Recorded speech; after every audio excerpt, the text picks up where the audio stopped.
This duck here is not too friendly, but it's been a popular duck among hunters throughout the country for years and years. This duck is one that has some restrictions placed on it this year. Glenn Dutter is going to tell us all about that, why, how to identify the duck. We're going to talk about shooting techniques from an expert, all kinds of things, so you stay tuned. It's Thursday night, time for Michigan Outdoors. From the rugged shore and woodlands of the north, it's history of copper mines and iron ore, the Great Lakes fisheries. To the farmlands of the southern counties, we'll look around again at all that waits the sportsman in the state of Michigan.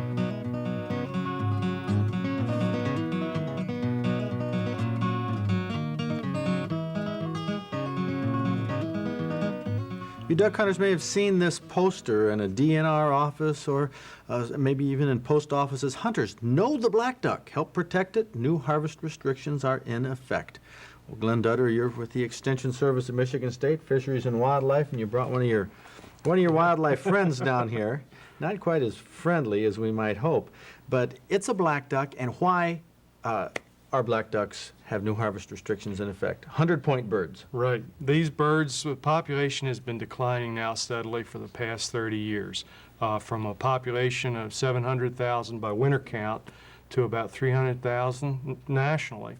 And here, even in our flyway, the Mississippi flyway, count from 200,000 to 100,000, about 1.5% a year, and it's continuing. For 30 years this has been going on. This has been going on, and we really don't know quite why, and we can't seem to reverse it, so we're asking hunters to give us the time to see if we can help reverse that trend. Well, a lot of our viewers out there who don't hunt are going to say, well, obviously you've been hunting them. No wonder they've been declining. No, that's not the case. We've been hunting mallards for that same period of time, and their populations are holding steady.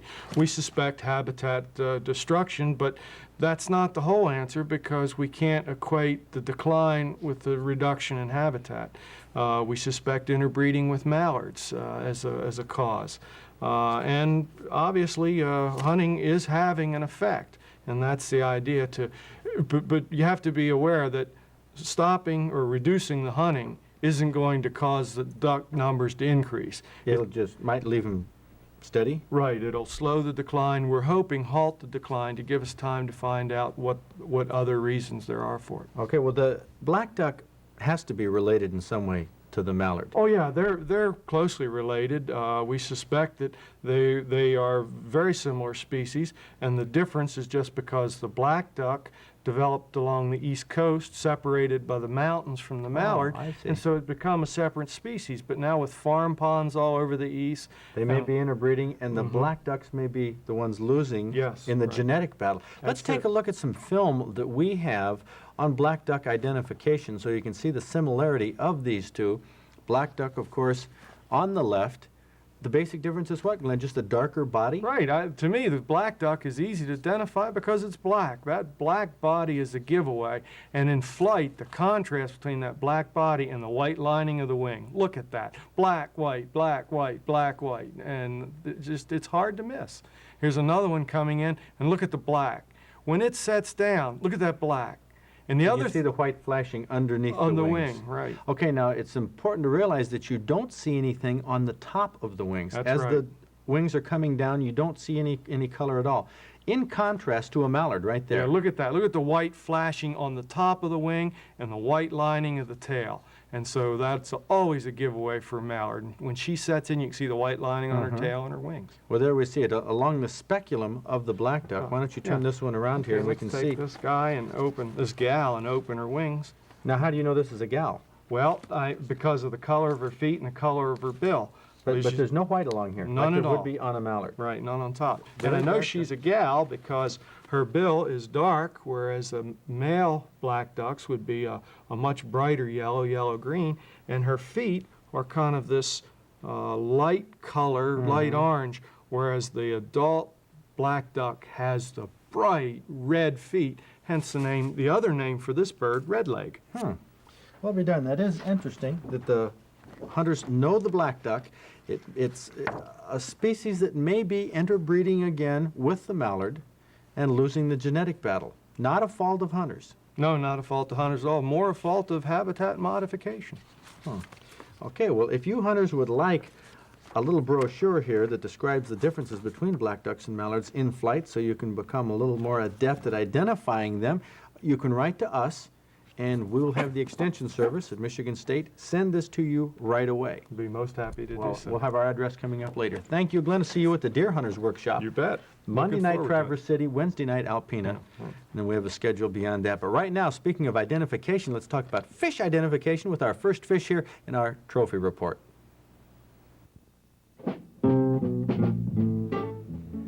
It's easy to tell this fish is a lake trout. Look at the tail. It's forked, unlike the other Great Lakes salmon and trout. Almost 18 pounds of laker. It was caught on a black and silver J-plug by Elijah Fannin of Farmington Hills. He was trolling on the 1st of September in Lake Michigan off Manistee. Now, you may have read that lakers have become somewhat of a rarity off Manistee. But here's proof that some master angler-sized ones do exist. Now, this species is a lot more common in Manistee than a lot of people realize, and it's common in this size, too. It's also a bottom dweller, like a lake trout, but it's a walleye. Mike Boyle of Ringwood, Illinois, comes up every fall to catch walleye in Manistee Lake, and he always takes quite a few master angler size. Those are walleye 8 pounds and up. This one, 8 pounds, 15 ounces, caught on a fat wrap at 4 a.m. Now, a lot of the fall walleye fishermen at Manistee fish all night long, like Larry Burnett, also from Illinois, who caught this 10-pounder at 2 in the morning. And that butte is 28 inches long. Both Mike and Larry were casting with fat wraps, which is their favorite technique and always pays off well for them. But Ruth Decker from Olanta, Pennsylvania, took a more leisurely approach to catch this 10-pound 3-ouncer. I'm not sure she did it on purpose. She was trolling with a J-plug in Manistee Lake at 7:30 in the morning, probably fishing for king salmon, when this beautiful walleye hit 32 inches long. And these 3 walleye just go to show what the out-of-staters have been catching from Manistee Lake. Some excellent fishing that will continue through the fall. Oftentimes in our weekend forecast, we give a favorable report for the UP's Lake Gogebic for walleye, bass, perch, and here's a master angler perch. 1 pound, 13 ounces, just 1 ounce over minimum, caught in the evening on a night crawler by Pat Heisinger from Granville. Lake Gogebic will be a productive lake year-round. You'll see more big fish on our trophy report from Lake Gogebic. And speaking of big fish, here's one we'd all like to catch. 32 pounds, 5 ounces of Chinook salmon caught on a Northport nailer in Sutton's Bay up in Leelanau County. Jody Miller from Traverse City is the master angler. So for catching this 43-inch king salmon, we'll make Jody Miller our Michigan Outdoors Master Angler of the Week. Now, Sunday hunting reminders. Now, there's an old law that's on the book. It's in 13 counties in southern Michigan regarding Sunday hunting where it's banned.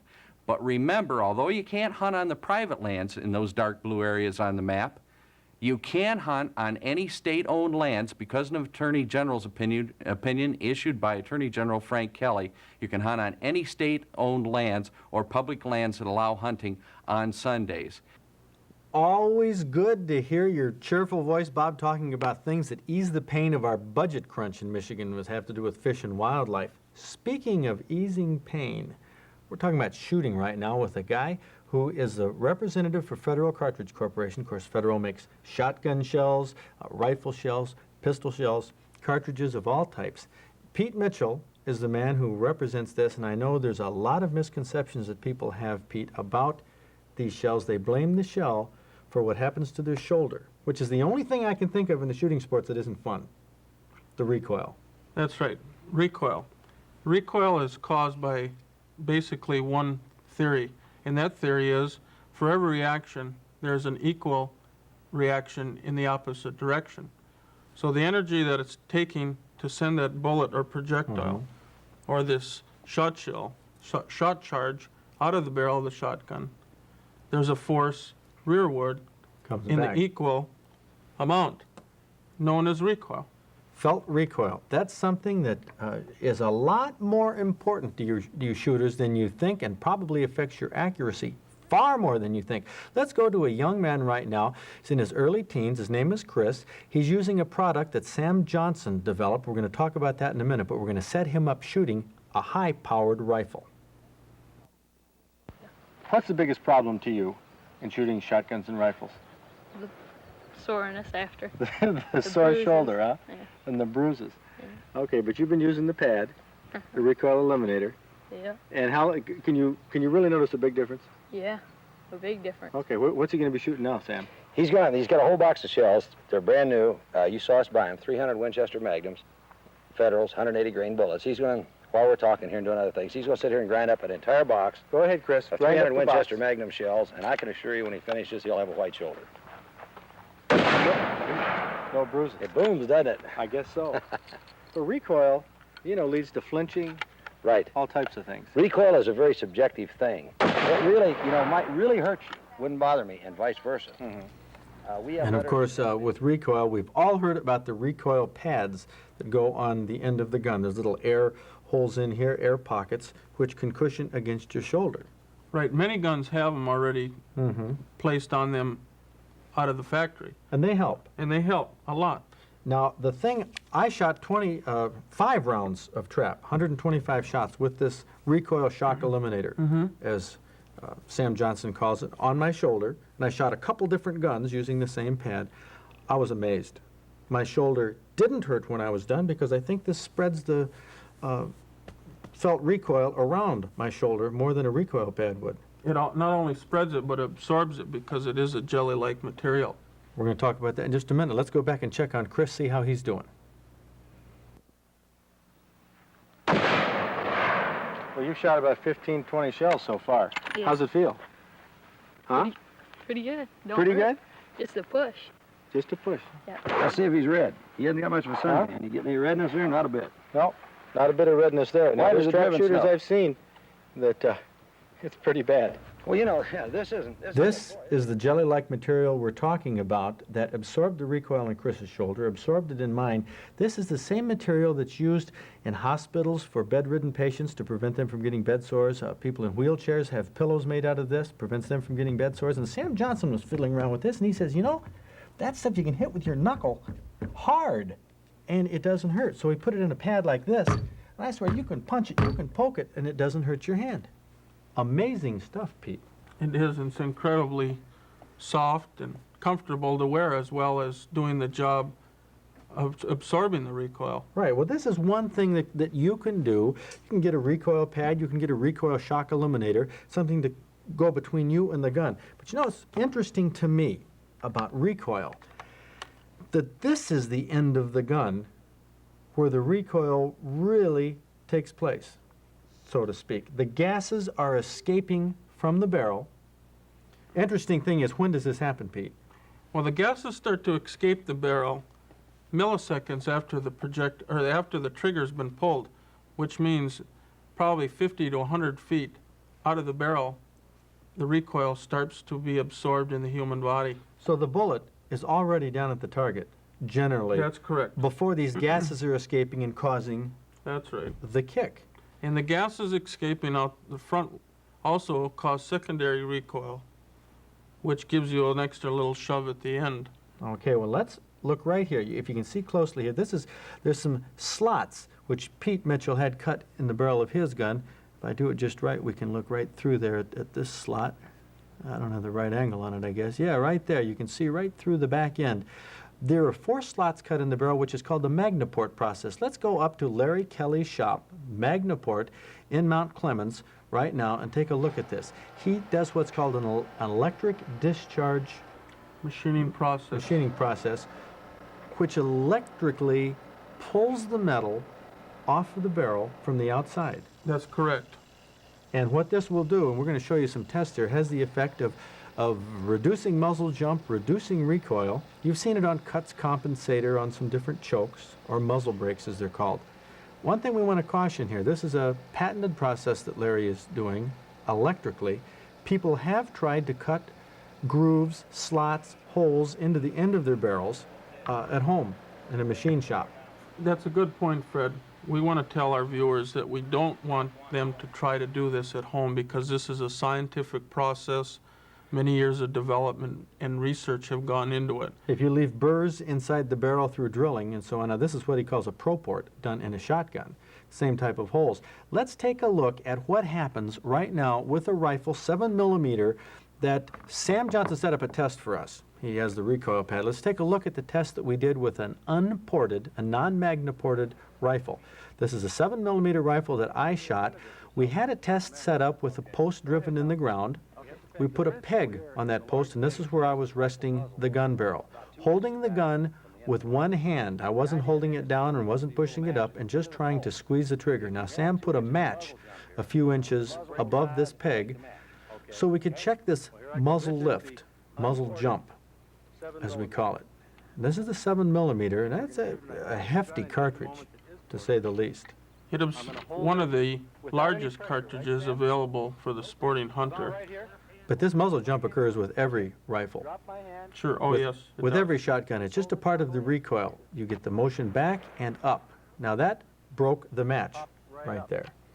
So you can see that there was a considerable amount of muzzle jump, but we used an identical gun, and Larry Kelly has used these in tests in scientific laboratories with these 4 slots cut in the barrel, the MagnaPort slots. What this does is, the bullet's already gone, the gases are trying to escape from the barrel, and just before they get out the end and cause that jump, they're vented, maybe 10%, 15% of the gases are vented out the top. About 10-15%, and the reason that they're vented out the top is that the barrel wants to come upward. So Larry vents the barrel on the top, And it lets the pushes it gas down. out, and it acts like mini jet rockets or booster rockets to stabilize that barrel and Keep hold that it barrel. down. Take a look right now at the test we did with the magna-ported rifle. Okay. Now this you can see right here, the magna port on the muzzle. Drop the shell. And now this is an identical Ruger M77 7mm. Again, I'm not holding with my left hand. I'm just going to squeeze it. Utterly amazing. Utterly amazing. I don't think you jump more than that. The amazing thing is, though, a couple amazing things to me. One, that this kick up in your face on the recoil happens after the bullet's gone. It's already there, halfway there, bullet's gone, it's out of the barrel, and then the recoil is absorbed by your body. But the reason my groups might be a foot in diameter and they don't go in the same place every time when I shoot is because, and you've told me, that I'm anticipating the recoil. You may be tightening your muscles, closing or attempting to close your eye and anticipating that recoil, and when you pull the trigger, you actually jerk and squeeze off at an inappropriate area. A lot of people don't think they're doing this, but you know, this happens sometimes when I don't have a cartridge in the chamber, or it's a dud, not Federals, of course, I hope so. but it's a dud, and I've noticed that I've pushed forward, just dry snapping it, anticipating the recoil. But watch what Bob Garner does. Bob had a rifle, which he has shot for many years, a 30-06, and he had it magna-ported by Larry Kelly to eliminate the muzzle jump. It's going to show you how Bob was anticipating the recoil, and here's what happened. You rolling? Yeah. Okay, Bob. You've shot this gun before. Yep. Give a pretty good muzzle jump? Yeah, it was. Depending on what green bullet I shot especially. It Okay. would pretty severely muzzle jump. 30-06. Here it is. This is the gun that you just got magna-ported. You can see it right there. So go ahead and fire away. He's not holding it with his left hand. He's just resting it on the peg. Well, it broke the bottom one. It did, But it didn't move. No. There's only one reason that barrel broke that bottom peg. That's because Bob pushed the barrel down. He anticipated the recoil, he held the gun downward and tried to hold the gun from jumping upward. Like he has done for years. That's right. And that has to have an effect on the, not on the ballistics, but on your accuracy. Well, Pete, we've run out of time right now in this show. You have so many fascinating things to tell about how a shotgun should be held versus a rifle, how to squeeze the trigger and put that bullet in the same spot every time, how to sight in your deer rifle. Will you come back Sure, in the Fred. next few weeks? I'd love it. Thank you, Pete. Hope that helped you out, right? What'd you do last weekend, Ed? You went fishing. Yeah, I sure did. I had such a great time. Went up with the Kalamazoo chapter of Trout Unlimited up to the Pierre Marquette. And the Pierre Marquette's a little high this year because of all the rain that we've had. Went fly fishing for salmon. I took a few shots of it. Here is the beautiful You've been on that probably. Oh, yeah, that's beautiful river. Beautiful river.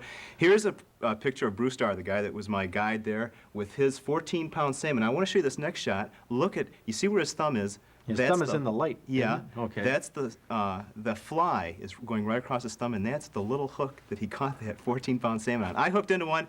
I only had it on for 40 seconds, but it was a lot of fun. Well, maybe you can change that in the next week or I'd two. like to do that. What are you doing this weekend, Bob? Duck hunting first thing for the opener up north, northern Lower Peninsula, and then going right to a squirrel hunt with the tree and walkers. All right. There is so much to do at this time of year. I wish we could stretch it out for about 6 months, but we can't. Try to keep up with us on Michigan Outdoors. If you can't get out this weekend, we'll bring you the reports next Thursday night, so stay tuned. We'll see you then.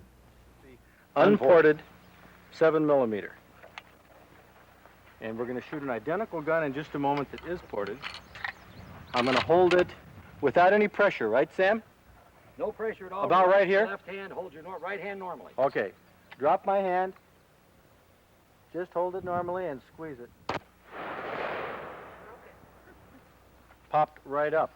That came a good 1.5 inches higher than the match, too. Just Need a new match. Now you're making it so this match is going to break We're really thinning easy. this match so it'll break very, very easily. It's a blue diamond match. It's solid. It's not broken in any way. Okay, now this is where the unmagnaported 7mm broke the match. That's correct. With 2 inches muzzle up. jump. Okay, now, we will insert this match just to where it's snug, and it's all thinned down, though, so that it'll break very easily. Okay. Now this you can see right here, the That's magnaport on the muzzle. Drop the shell. And now this is an identical Ruger M77 7mm. Again, I'm not holding with my left hand. I'm just going to squeeze it. Utterly amazing. Utterly amazing. I don't